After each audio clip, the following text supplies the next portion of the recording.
अरे वो तो राजमाता का विश्व माता है, दर्जा मिल रहा है पहले से।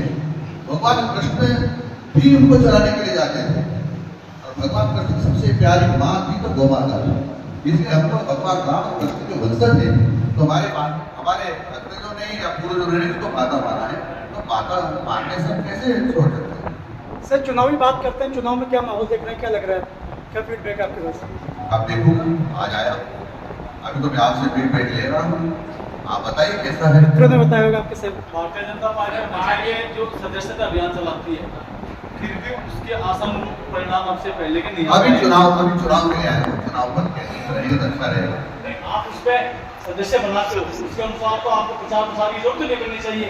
इतने मेंबर बन जाते हैं तो ये क्या खाना पूर्ति है या आपके जो कार्यकर्ताओं के द्वारा लंबित करने का कार्यक्रम है? देखो सदस्यता अलग है, चुनाव अलग है। सब पार्टी को ही पार्टी के कुछ नेताओं द्वारा कार सेवा को नकारात्मक से नहीं बोले, कार सेवा श्रेष्ठ कार्य के लिए ऐसे नकारात्मक करना। सर लगातार 3 चुनाव आप हार रहे हैं, बीजेपी हार रही है, इस बार क्या मास्टर स्ट्रोक है, इस बार क्या लेकर आए आप? बीजेपी जीती कभी हतोत्साह नहीं हुआ, हारी कभी बहुत ज्यादा पीड़ा। हमारे देश में दो लोकसभा सदस्य जीते, तब फिर अटल बिहारी वाजपेयी साहब ने कहा था अगली बार सरकार बनाएंगे, और हम कह रहे दावे के साथ कि भारतीय जनता पार्टी 7 में से 7 सीटें जीतेगी, वो भारतीय जनता पार्टी की होगी।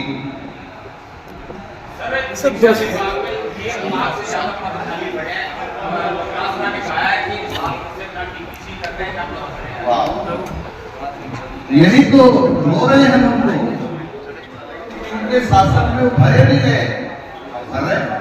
हमारे प्रधानमंत्री हमारे मुख्यमंत्री ने कहा 4 लाख लोगों को सरकारी नौकरी देंगे, 32,000 को दे चुके हैं, 1 लाख को देगा, 65,000 लगभग हम अभी चतुर्श्रेणी कर्मचारी को निकाल रहे हैं, और इस साल के लास्ट में जोड़ेंगे तो लगभग 1.25 लाख के आसपास हमारी सरकारी हो जाएगी। इसमें क्या महिलाओं को आरक्षण दिया जाएगा? इसमें टीचर्स में महिलाओं को देगा आरक्षण कितने %? तो महिलाओं को आरक्षण 50% दिए, इसको आप कितना उचित मानते हो? इससे क्या सामाजिक समता का? अरे भाई हम उचित नहीं मानते तो आगे से जाएगा। सामाजिक समता नहीं है इससे जो यदि मेरी बहन को, यदि मेरी माँ को या बेटी को काम मिलने से विषमता फैलती है, जैसा इसका जो लोगों का सोचना है गलत है। मेरी माँ को भी मिलना चाहिए, मेरी बहन को भी मिलना चाहिए, मेरी बेटी को भी मिलना चाहिए, आपकी बहन को, आपकी माँ को, आपकी बेटी को भी मिलना चाहिए, उनको आगे बढ़ने का अवसर देना चाहिए। लेकिन सर 50% महिलाओं के लिए सरकार ने आगे बढ़ने के साथ ये कहा है अपने कैबिनेट में मंजूरी होने के बाद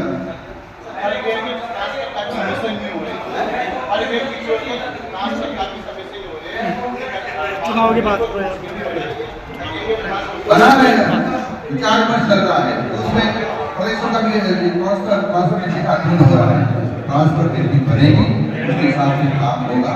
आप देखते जाइए भारतीय जनता पार्टी क्या जनता के हित में काम करेगी। सचिन पायलट आए थे, कल कह के गए थे कि भाजपा शासन में गोलियां चली थी, इसका जवाब भाजपा नेताओं को देना पड़ेगा, तो आपका क्या जवाब? ये सच है कि गोली तो चलती है, लेकिन कांग्रेस ने जितने लोगों की हत्या करवाई है तो उतना कभी नहीं।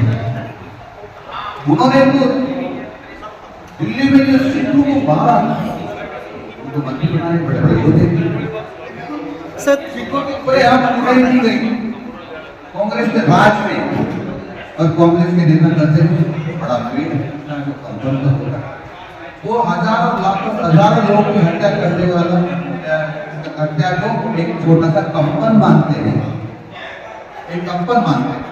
इसलिए ये कांग्रेस में हमेशा हत्यारों के पक्ष में खड़ी होती है। सर 200 विधानसभा चुनाव में क्या विशेष रणनीति है, क्या परिणाम पलट देंगे? चुनाव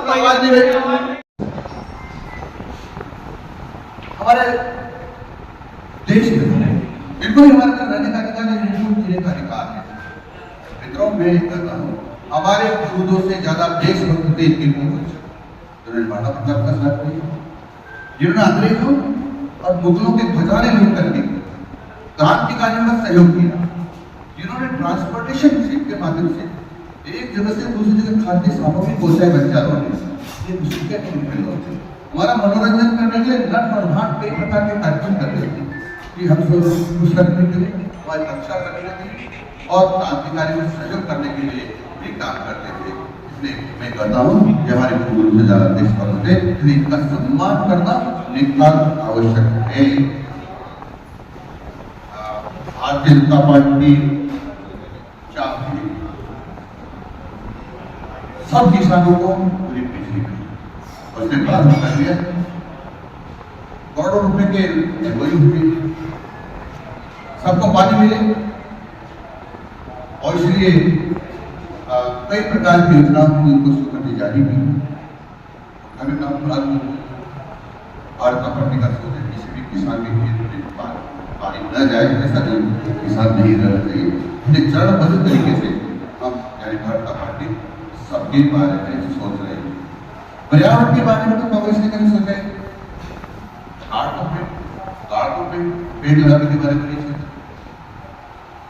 मैं बधाई देना चाहता हूँ माननीय वजीर जी सीमा खुद मुख्यमंत्री है, उन्होंने हमको कहा मदद दिलाओ और वन विभाग के जो है कि भाई आप पर्यावरण पर ध्यान दो। तो पूरी सरकार ने मिलकर के 7 करोड़ पौधे लगाए। पहली बार हुआ है राजस्थान में 7 करोड़ जो वर्ल्ड रिकॉर्ड बना और उसकी रखवाली का भी इंतजाम किया हमने कि जहाँ 200 पौधे हैं वहाँ एक रखवाला रखा जाएगा जो कि सुरक्षा भी करेगा और उनकी पानी की जरूरत पड़ेगी पिलाने तो पानी भी पिलाएंगे। स्वच्छता के मामले में राजस्थान हिंदुस्तान में सबसे पहला प्रदेश है जिसने BSR रेट तक कर दिए। कितनी सफाई होगी तो कितना पैसा लिया जाएगा, कितनी लंबी चौड़ी नाली की सफाई करोगे कितना होगा, कितना झाड़ू निकालोगे कितना होगा। हिंदुस्तान में पहला प्रदेश है, ये पहला प्रदेश है। निःशुल्क पाठ्य पुस्तकें जब से दी जाने लगी है तब से पहली बार हमने 4 जुलाई को पाठ्य पुस्तकें बच्चों के हाथ में दे दी है। अन्य पाठ्य पुस्तकें फरवरी तक भी मिलती थी जो बच्चों के पढ़ने के लगभग काम नहीं आती थी, जो जिसकी परीक्षा नजदीक होती थी। पहला प्रदेश, इसलिए विद्रोह बातें तो बहुत सारी हैं, लेकिन मैं इतना कहना चाहता हूँ कि भारतीय जनता पार्टी विकास की बात सोचती है, सबको मजबूत करना चाहती है, सब निरोगी ऐसी सोचती है और इसलिए हमारे प्रधानमंत्री जी ने 70 साल से लोग हैं सबको आयुष्मान भारत में शामिल किया जाएगा ताकि सभी निःशुल्क चिकित्सा हो सके, कोई बच्चे नहीं चाहे गरीब होते जाए। मेरी बात लगभग खुली है, आपको कुछ कहना हो तो एक डिवीजन हो लगेगा। प्रेस कॉन्फ्रेंस का उद्देश्य क्योंकि दोनों पार्टियों में अपराध का बोलबाला रहा है। सिर्फ दोनों पार्टियां ये करके मेरे टाइम में कम था, उसके में ज्यादा था। मतलब पब्लिक को तो गुमराह करने का काम होता है। आप सुनो, भारतीय जनता पार्टी में अपराधियों पर कड़ी कार्रवाई की जाती है और अपराध तो सृष्टि जब से बनी है तब से छोटे मोटे होते रहे हैं, लेकिन हम ये कह रहे हैं कि भारतीय जनता पार्टी के राज में न्यूनतम अपराध होंगे और न्यूनतम को भी कम करने का और प्रयास भारतीय जनता पार्टी का रहता है। 7 विधानसभा उपचुनाव चल रहे हैं, क्या पूरी बीजेपी की प्लानिंग है, क्या परिणाम आप देखते हो? भारतीय जनता पार्टी की प्लानिंग 13 तारीख को दिखाई देगी और उसके बाद जब रिजल्ट 23 तारीख को आएगा तो आपको पता चल जाएगा। कांग्रेस पेपर लीक को लेकर हमने ऐसा कोई काम नहीं किया जिसके आधार पर चुनाव वो काली पट्टी बांध करके घूम रहे हैं, अंधे हो गए। कांग्रेस सम्मान करती है जो सैनिकों का बारे में आपने बताया कि किस प्रकार। हाँ, सैनिकों को सम्मान करती है, उनको बुलेट प्रूफ जैकेट दिए हैं, बुलेट प्रूफ हेलमेट दिए हैं ताकि हमारे सैनिक जो देश की रक्षा करें उनका कम से कम नुकसान। कांग्रेस के कार्यकाल में क्या होता था? उनके पास न हेलमेट था न जैकेट थी, बुलेट प्रूफ, कोई गोली लगती थी तो हमारा सैनिक शहीद हो जाता था। अब ऐसा होता नहीं है। कांग्रेस के राज में जब आतंकवादी या पाकिस्तानी हमारे पर हमला करते थे तो इधर हिंदुस्तानी सैनिकों को गोली चलाने का, उनके ऊपर अटैक करने का अधिकार नहीं होता था। वहाँ पूछना पड़ता था लिख करके दिल्ली में कि मैं क्या करूँ, मेरे ऊपर गोली चल गई है। ये अन्याय था। अब ऐसा नहीं होता है। माननीय मोदी जी ने कहा है 100 एक से मौके पर ही निर्णय लो और एक गोली का जवाब 10 गोली से दो।